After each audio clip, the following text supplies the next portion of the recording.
तो गाइस कैसे हैं आप सब लोग। ह्यूमन डिस्ट्रॉयर के एपिसोड 13 के साथ हाजिर हूं। जब सभी लोग वहां पर टेबल के इर्द-गिर्द बैठे होते हैं तो कैप्टन वू वहां पर सोच रहा होता है कि मैं इस कमीने के साथ यहां पर क्या करना और इसने मुझे अपने साथ यहां पर क्यों बुलाया है। और साथ ही वो अंदर ही अंदर सोच रहा होता है कि एक बार यहां पर मुझे आजाद होने दो और उसके बाद मैं इस कमीने से अपना बदला लेकर रहूंगा। इन्हें क्या लगता है कि ये लोग इतने रिलैक्स होकर यहाँ पर बैठ कर गप्पे लगा सकते हैं। तो इसी के साथ ही हमारा जंग मास्टर जो होता है, हमारा जंग मास्टर जू जो होता है वहां पर फिर से वॉइस ट्रांसमिशन को यूज करते हुए उसे कहता है कि तुम सरप्राइज हो रहे होगे है ना, और तुम यहाँ पर से भागने के बारे में सोच रहे होगे। अगर तुम यहाँ पर हमारा मूड खराब करने के बारे में सोच रहे हो कि तुम अचानक से बीच में कुछ बोल पड़ोगे या फिर तुम यहाँ पर उठकर भागना शुरू कर दोगे, तो तुम्हारी सोच है। अगर तुम चाहो तो तुम यहाँ पर से जा सकते हो, चुपचाप उठकर दफा हो जाओ, मैं तुम्हें यहाँ पर रोकूंगा नहीं और तुम्हारी मदद भी करूंगा। माजू वहां पर एक ऐसी टेक्निक को परफॉर्म कर रहा था जिससे वो यहाँ पर दूसरों से भी बात कर रहा था, साथ ही वॉइस ट्रांसमिशन सिग्नल भी भेज रहा था। तो इस बात से कैप्टन वू भी काफी ज्यादा हैरान होता है और इसी के साथ ही माजू से कहता है कैप्टन वू कि तुम्हें नहीं लगता कि अब यहाँ पर तुम्हें चला जाना चाहिए, क्योंकि तुम्हारा काम यहाँ पर खत्म हो चुका है। हम लोगों ने यहाँ पर जो कुछ भी किया उसके बदले में तुम्हें यहाँ पर ट्रीट दे दी, यानी कि तुमने गलत किया और तुम्हें सजा मिली और उसके बाद हमने यहाँ पर एंजॉय किया और अब यहाँ पर से तुम जा सकते हो। तो कैप्टन वू से कहता है कि हाँ यंग मास्टर तुमने बिल्कुल ठीक कहा, हमने गलत किया, हमें सजा मिली और अब मुझे यहाँ पर चले जाना चाहिए। तो इसी के साथ ही कैप्टन वू को वहां पर से भेज दिया जाता है। जबकि रात के वक्त हमारा जू जो होता है उसके पास क्योंकि रहने के लिए जगह नहीं होती, तो यंग मास्टर उससे कहता है कि हम लोग अपने रूम्स को तुम्हारे साथ शेयर करेंगे। ये अच्छी बात है कि तुम्हारे पास रहने के लिए जगह नहीं है और तुम हमारे साथ यहाँ पर इसी रेस्टोरेंट में रुक सकते हो। और इसी के साथ ही उसे वहां पर एक रूम बुक करवा कर देते हैं और इसी के साथ ही वो सभी लोग उसी रेस्टोरेंट में रुक जाते हैं। और रात के वक्त हमारा जू जो होता है वो पानी के अंदर बैठा नहा रहा होता है। तो जब हमारा जू पानी के अंदर बैठा नहा रहा होता है तो इसी के साथ ही वो कहता है कि आज का दिन तो काफी ज्यादा लंबा था। जैसे जैसे मैं यहाँ पर एक आसान और एक सिंपल लाइफ जीने के बारे में सोच रहा हूँ, वैसे वैसे मुझे लगता है कि मेरे लिए यहाँ पर लाइफ उतनी ज्यादा टफ होती जा रही है। तो हीवल डीमन उसे कहता है कि एक स्ट्रॉन्ग इंसान की लाइफ कभी भी सिंपल नहीं होती। तो इसी के साथ ही हमारा जो यंग मास्टर जू होता है वो मास्टर हुइनिंग से कहता है कि मास्टर हुइनिंग मुझे लगता है कि इस बार तो आपने यहाँ पर मेरे पर एक बहुत बड़ा एहसान किया है। तो उसे कहते हैं कि नहीं मैंने यहाँ पर कुछ भी नहीं किया, अब हम लोग तुम्हारी बॉडी का हिस्सा है तो हम तुम्हें अपनी मार्शल आर्ट्स दे सकते हैं। फिर साथ ही माजू कहता है कि दिन वाकई में काफी ज्यादा लंबा और मुश्किल भरा था और साथ ही उसे साइड के ऊपर से आवाज आती है, कोई इस तरफ आगे बढ़ रहा होता है। ये वाला बंदा जो होता है ये demon king, blue face demon king gun पियो होता है। तो गन पियो वहां पर उसके सामने आकर खड़ा हो जाता है। वो भी शायद वहां पर नहाने के लिए आया क्योंकि उसने भी वहां पर कपड़े नहीं पहने होते। तो उसके सामने आकर जब वो खड़ा हो जाता है तो गन पियो वहां पर आकर खड़े होने के बाद हमारे जू की तरफ देखना शुरू कर देता है। हमारा जू कहता है कि ये क्या, ये तो वही बंदा है,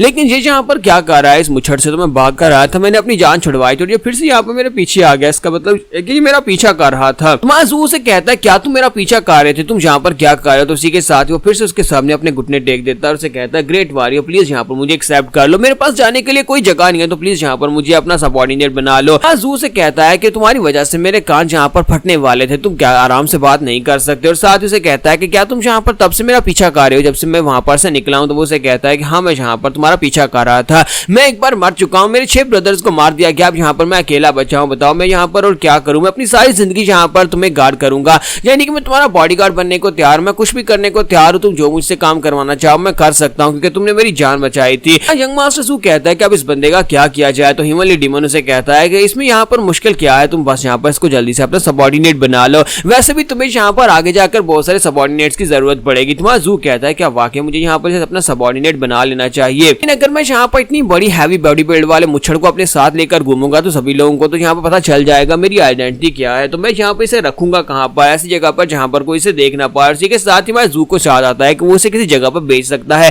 तो हमारा जू से कहता है तो फिर ठीक है मैं तुम्हें यहाँ पर अपना सबऑर्डिनेट बना लेता हूँ, लेकिन तुम्हें यहाँ पर से जाना होगा। और नेक्स्ट सीन माउंट टाई का मिस्टीरियस लिटिल पीक का दिखाया जाता है जहाँ पर मास्टर वान और मास्टर हुइनो जो होते हैं वो लकड़ियां काट रहे होते हैं, दोनों वहां पर अपनी लाइफ गुजार रहे होते हैं कि इसी के साथ उन्हें साइड के ऊपर से आवाज आना स्टार्ट होती है। वो दोनों ही जल्दी से साइड के ऊपर देखते हैं कि अब ये अचानक से आवाज कहां पर से आ रही है। तो वो कहते हैं कहीं यंग मास्टर वापस तो नहीं आ गए। तो वो लोग कहते हैं कि नहीं यंग मास्टर वापस कैसे आ सकते हैं। तो इसी के साथ दिखाते हैं कि मास्टर गन पियो जो होते हैं, गन पियो वहां पर एक बड़ा सा बैग उठाकर उनकी तरफ वहां पर आगे बढ़ रहे होते हैं। तो जब वो वहां पर पहुंचते हैं तो वो कहते हैं फाइनली मुझे मिल गया, फाइनली मुझे मिल ही गया। तो उन्हें वहां पर जाकर वो टैबलेट स्टोन मिल जाता है कि हमारे जू ने से बताया होता है कि तुम्हें लिटिल मिस्टीरियस पीक के ऊपर जाना होगा, वहां पर 2 मास्टर्स होंगे, वो तुम्हें यहाँ पर स्ट्रॉन्गर बनाएंगे, तुम इस वक्त इतने स्ट्रॉन्गर नहीं हो कि तुम मेरे साथ चल सको, इसी वजह से तुम्हें यहाँ पर अपने स्किल्स को इंप्रूव करना होगा और जाकर उन दोनों मास्टर्स के पास से बहुत कुछ सीखने को मिलेगा, इसलिए तुम वहां पर चले जाओ, जब तुम तैयार हो जाओगे तब तुम मेरे पास आ जाना। और इसी के साथ ही जब वहां पर पहुंचता है तो वहां पर दोनों बुढ़े मास्टर्स के सामने अपना सर झुका देता है और कहता है कि प्लीज सर मुझे यहाँ पर अपना डिसाइपल एक्सेप्ट कर ले,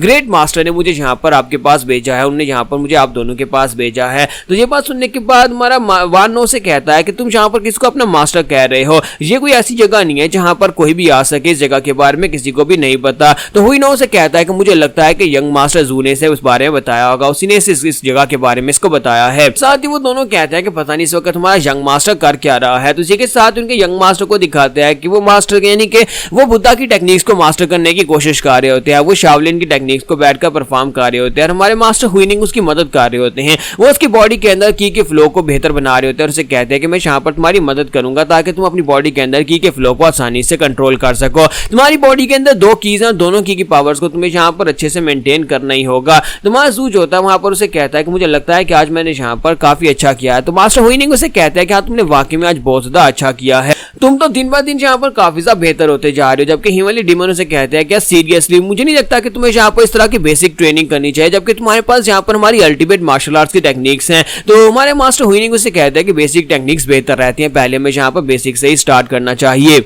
तो हिमालय डिमन उसे कहता है कि तुम तो छोड़ो अपनी बातों को। फिर साथ ही वो कहता है कि ह्यूमन डिस्ट्रॉयर बताओ कि तुम्हारा आगे का प्लान क्या है, अब तुम आगे क्या करने वाले हो। तुम्हारा जू से कहता है कि मुझे क्या पता कि अब मैं आगे क्या करने वाला हूँ, जो भी आगे आएगा बस उसको सॉर्ट आउट कर लेंगे। तो हिमालय डिमन उसे कहता है कि बेवकूफ मैं यहाँ पर तुम्हारी मार्शल आर्ट्स के बारे में पूछ रहा हूँ कि तुम्हारी मार्शल आर्ट्स भी काफी ज्यादा बेहतर है, लेकिन तुम्हारी बॉडी काफी ज्यादा कमजोर है, वो हमारी मार्शल आर्ट्स के साथ कंपेटिबल नहीं है। तुम्हें नहीं लगता कि तुम्हें यहाँ पर पहले अपनी बॉडी को बेहतर बनाना चाहिए? क्या तुम चाहते हो कि मैं तुम्हारे लिए यहाँ पर तुम्हारी डेली रूटीन की एक्सरसाइज को मेंटेन करूं? मैं उसकी लिस्ट बना सकता हूं, तुम्हें बता सकता हूं कि तुम डेली यहां पर क्या कर सकते हो। तुम्हारा जू से कहता है कि तुम्हारे सपने में मैं तुम्हारी तरह तो बिल्कुल भी नहीं बनना चाहता, मुझे तुम्हारी तरह यहां पर कोई एक्सरसाइज नहीं करनी। और साथ ही वो कहता है कि मेरे वैसे भी इतने बड़े बड़े प्लान्स तो नहीं है, मैं तो यहां पर चुपचाप बस लेटने के लिए आया, क्योंकि तुम्हें पता है कि मैंने यहां पर अपने आप को चेंज भी इसीलिए किया था ताकि मैं म्यूजियम में आजाद घूम सकूं। मैं एक आजाद बटरफ्लाई की तरह यहां पर घूमना चाहता हूं, ना कि यहां पर किसी संस्था का लीडर बनकर अपने आप को किसी के साथ बाइंड करना चाहता हूं। मुझे यहां पर किसी चीज को गिव अप भी नहीं करना जिस तरह पहले मुझे मेरे अपने थ्रोन को गिव अप करना पड़ा। तो हिमालय डिमन से कहता है कि गिव अप ना करना पड़े इसके लिए तुम्हें यहाँ पर स्ट्रॉन्गर बनना पड़ेगा, तुम्हें इतना स्ट्रॉन्गर बनना पड़ेगा कि कोई तुम्हारे हाथ से तुम्हारी चीज को छीन ना सके,